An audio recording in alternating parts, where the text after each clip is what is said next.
여러분 예수님을 따르는 많은 무리와 제자들이 있었습니다. 그런데 그 제자들 중에서 어제 본문에 보면 제자들이 있었는데 그 제자들 중에서 또 제자를 뽑으시는 것이죠. 12명의 제자를 뽑으시는데 오늘 말씀은 마치 이 12명의 제자를 뽑으셔서 오리엔테이션을 하는 제자됨이 어떤 것인지 또 예수님을 따르는 삶이 어떤 삶인지에 대한 오리엔테이션을 하신다는 느낌을 받을 수 있어요. 그런데 여러분 이 제자의 수가 12명이라는 것에 우리가 좀 집중할 필요가 있을 것 같아요. 이 10이라는 숫자는 유대인들에게 유의미한 숫자죠. 의미가 있다는 말이에요. 여러분 이 10이라는 숫자는요. 이스라엘의 12지파를 생각하게 해요. 12지파. 야곱의 12아들. 야곱의 12아들을 통해서 하나님은 약속을 성취하시잖아요. 가나안 땅을 주시겠다고 하는 약속을 성취하시면서 땅을 분배하죠.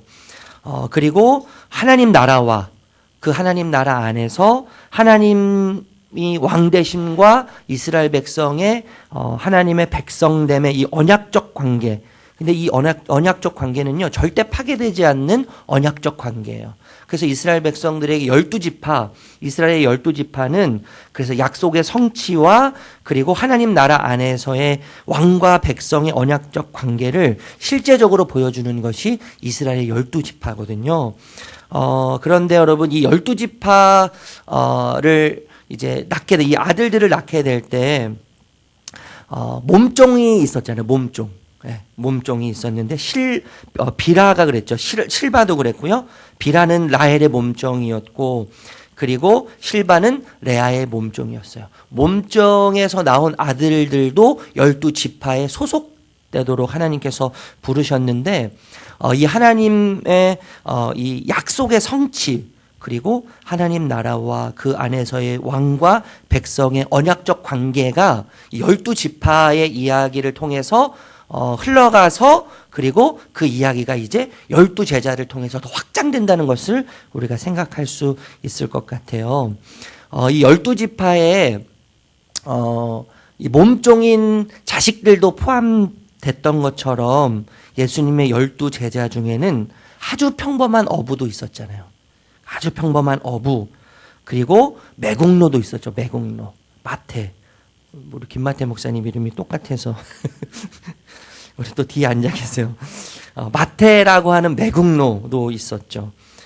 그리고 예수님을 파는 은삼십에 예수님을 파는 그러한 자도 이 예수님께서 뽑으신 그리고 언약적 관계를 이어서 그런 하나님의 약속의 성취를 이루어가시는 그러한 하나님의 귀한 사역에 예수님을 파는 자도 예수님은 선택하셔서 그 부류 안에 포함시키셨다는 것이죠. 이것은 무엇을 이야기하냐면 예수님의 수용적 자세, 그러니까 복음이 얼만큼 넓은 것인지, 복음이 얼만큼 수용성이 있고 포용성이 있는지를 우리에게 이야기해 준다고 생각할 수 있다고 그렇게 확실히 믿습니다. 여러분, 우리는 현실적 계산에 의해서요, 하나님 때문에 손해볼 것 같을 때가 있다고 많이 느끼죠. 네. 저도요, 그렇게 느낄 때가 참 많아요. 야, 진짜 이거, 지금은 안 그래요. 지금은 안 그런데, 야, 내가 진짜 이 길을 가는 게, 내가 손해보는 거 아닌가?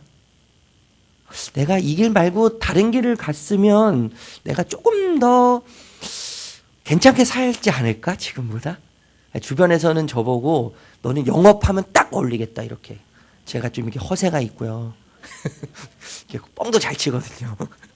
그러니까 이렇게 막 사람들이 막 솔깃솔깃해요. 처음 막 이야기하면요. 막 분위기 잡다가 저는 나중에 쏙 빠지고 막 이러거든요. 그러니까 저를 아는 사람들은 너는 영업했으면 참 성공했을 거야. 뭐 이런 이야기를 해요. 물론 나중에는 완전히 쫄딱 망했을 것 같기도 하고 뭐 이런 얘기 하는데, 여러분, 우리의 현실 속에서 하나님 뜻대로 살면 그리고 하나님 때문에 손해볼 것 같아서, 손해볼 것 같아서요, 우리의 마음과 생각과 우리의 현실적으로, 실제적으로 예수님을 부인할 때가 너무나 많죠. 너무나 많아요. 그래서 여러분, 우리는요, 저는 이렇게 표현하고 싶어요. 예수님을 부인하는 21세기 가룟유다죠. 저와 여러분은 어떤 의미에서요, 21세기 가룟 유다예요.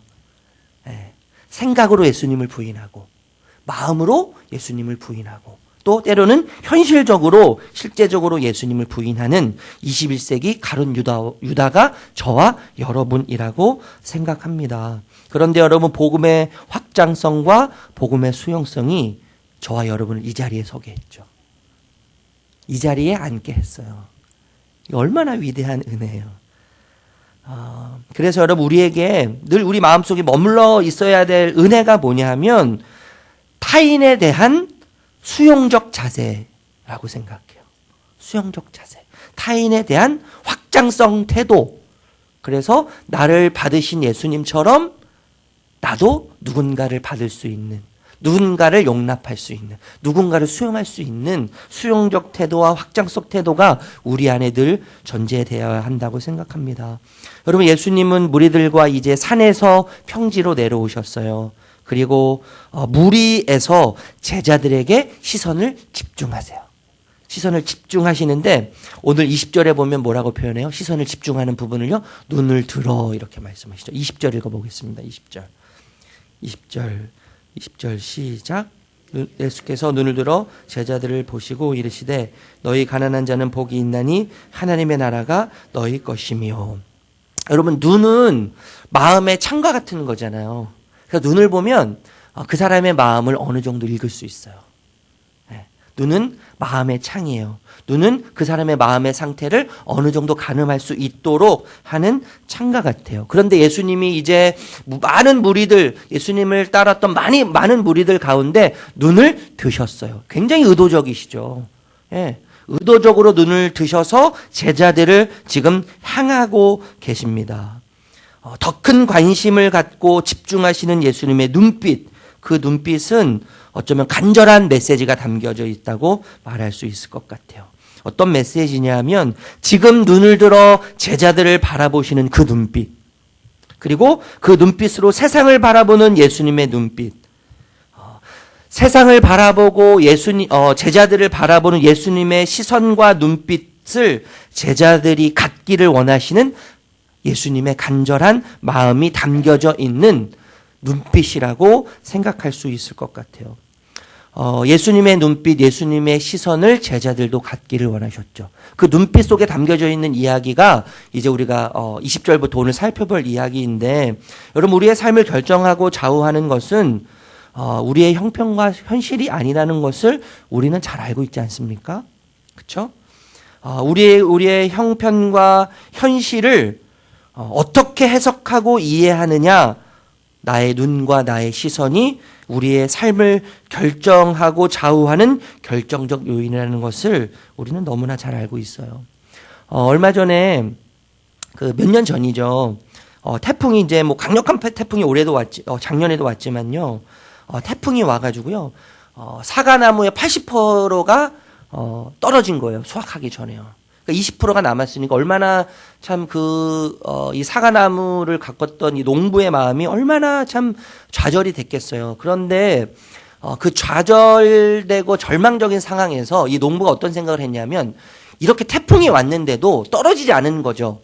떨어지지 않았기 때문에 이것을 이 떨어지지 않는 사과를 내다 팔자, 이런 생각을 한 거죠. 그러면서 이제 수능이 얼마 안 남았으니까 태풍이 와도 떨어지지 않는 사과 해가지고요, 수험생들에게 팔았다는 거예요.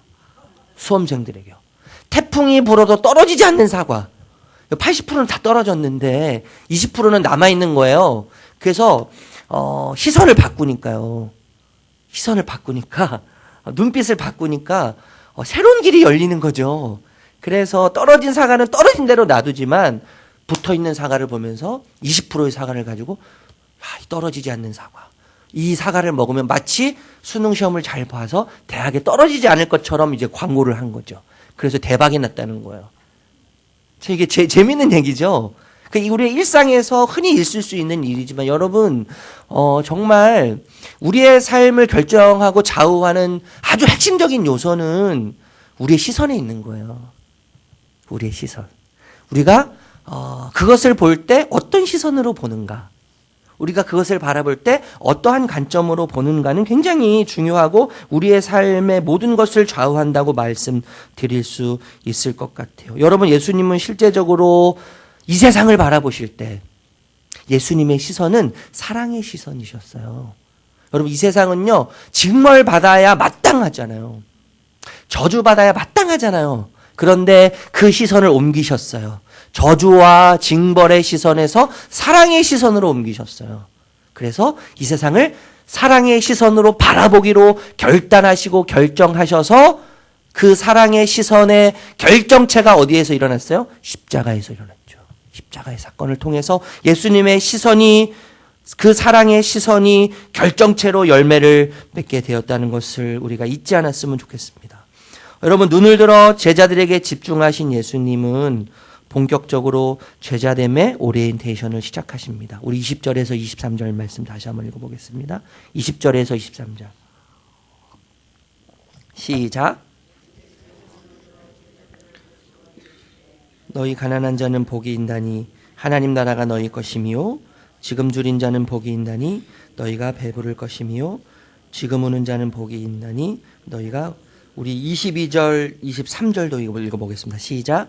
인자로 말미암아 사람들이 너희를 미워하며 멀리하고 욕하고 너희 이름을 악하다 하여 버릴 때에는 너희에게 복이 있도다. 그날에 기뻐하고 뛰놀라. 하늘에서 너희의 상이 큼이라. 그들의 조상들이 선지자들에게 이와 같이 하였느니라. 이 제자됨의 오리엔테이션의 첫 시작이 복에 대한 이야기예요. 복, 행복에 대한 이야기죠. 여러분, 예수님도 복에 관심이 많으셨어요. 복에 관심. 예수님이 이 땅에 오신 이유는 복을 주시기 위함이죠. 복을 주시기 위함이에요. 그래서 제자들도 예수님께서 주시는 복을 누리고 그 복을 누리는 자리에 서 있기를 예수님도 원하셨죠. 그래서 여러분, 우리는 복을 받아야 해요. 복을 받아요. 행복해야 돼요. 행복해야 돼요. 그런데 여러분, 예수님께서 오리엔테이션을 통해서 가르치는 복은 너무나 역설적이에요. 그리고 불편해요. 뭔가 우리의 마음을 불편하게 만들어요. 예수님께서 말씀하시는 복이요. 가난한 자가 복이 있다, 이렇게 얘기하시죠. 가난한 자가 복이 있고, 지금 줄인 자가 복이 있고, 그리고 지금 우는 자가 복이 있다. 그리고 너희를 미워하고 멀리하고 욕하고 너희의 이름을 악하다 해서 버림받을 때 복이 있다. 이렇게 말씀하신 예수님의 음성은 굉장히 불편합니다. 여러분, 가난은 지긋지긋한 거잖아요. 저 어렸을 때 참 그런 생각 많이 했어요. 왜 이렇게 우리 집은 가난하지? 왜 이렇게 우리 집은 가난할까? 그런 생각을 정말 많이 하고 자랐어요. 여러분, 가난은 결코 복이 아니에요. 가난은 불편한 일입니다. 그리고 가난은 열등감을 갖게 해요. 상대적인 박탈감을 갖게 하고 위축되게 만드는 것이 가난이에요. 가난이 근데 예수님이 복이라고 말씀하시죠. 줄임이 결코 복이 아니죠. 지금 아프리카에서는 제가 우리 아이들에게 밥을 안 먹을 때마다 자주 하는 말이 있는데, 지금도 아프리카에서는 3초마다 한 명씩 죽어간다. 굶어 죽어간다. 이런 이야기 할 때 저희 아이들이 아빠 지긋지긋해. 그만해. 그래서 바꾸기로 결정했어요. 5초에 한 명씩 죽어간다. 여러분, 줄인 것은 결코 복이 아니에요. 의식주가 해결되지 못하면, 특히 먹지 못하면요, 삶의 질은 현저히 낮아지게 되어 있어요. 욕망의 종이 되죠. 굶주림의 종이 되어서 짐승처럼 살아가게 되어 있는 거예요. 여러분, 눈물, 우는 자의 삶. 여러분, 눈물은요, 감격스럽고 기뻐서도 나오지만 대부분은 슬픔과 고통스러울 때 나오는 것이 눈물이죠. 여러분, 눈물은요, 전염성이 굉장히 강해요. 다른 사람도 슬픔을 주게 해요. 슬픔을 전달시켜요. 그래서 내가 눈물 흘릴 때 다른 사람도 눈물 흘리게 하죠. 여러분, 눈물은요, 우리를 피폐하게 하고 뼈를 마르게 해요. 그래서 눈물은 복이 결코 아니에요. 미움, 버림받음, 무시당하는 거죠. 무시. 왕따. 누군가에게 미움을 당하고 누군가에게 왕따를 당하면 극도의 정신적인 스트레스를 받게 되죠. 그래서 정신적으로 이상이 올 가능성이 커요. 저희 아버지가 이제 그런 스트레스를 너무나 많이 받으셔서 이제 조울증이 와가지고요. 한동안 참 고통스러운 시간을 보냈어요. 지금 많이 좋아지셨는데 그래도 약을 드시지 않으면 지금 심각한 상태가 또 되실 수 있어요. 어쨌든 여러분, 미움을 받는다, 왕따를 당한다, 내가 버림받았다고 하는 생각은 너무나 정신적으로 큰 스트레스죠. 삶의 의미를 찾지 못하고 그리고 소외감으로 인해서 극단적인 선택을 할 가능성이 충분히 있습니다. 그래서 연예인들이 여러분 악플을 보면서 어떻게 해요? 소외감을 느끼며 자살을 선택하는 뉴스들을 우리가 종종 보게 되는 것이죠. 여러분, 예수님께서 말씀하신 이 복,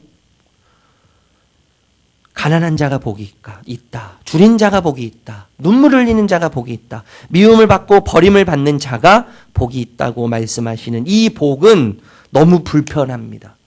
너무 불편해요.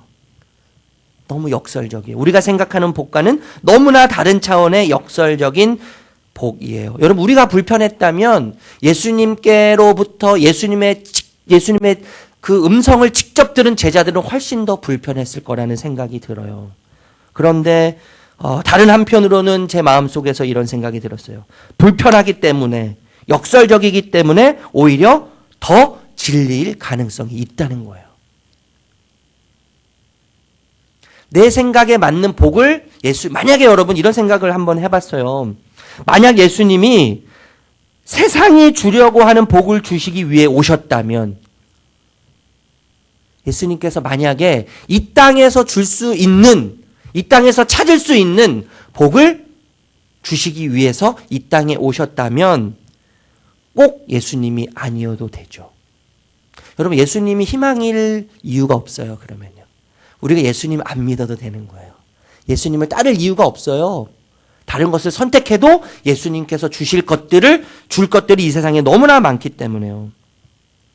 그것을 쟁취하고 얻어낼 방법이 세상에 많기 때문에 내가 생각하는 방식의 복을 주기 위해 예수님께서 오셨다면, 내가 생각하는 이 땅의 가치의 어떤 것을 예수님께서 주시기 위해서 이 땅에 오셨다면 예수님이 아니어도 되는 거죠, 우리의 삶은.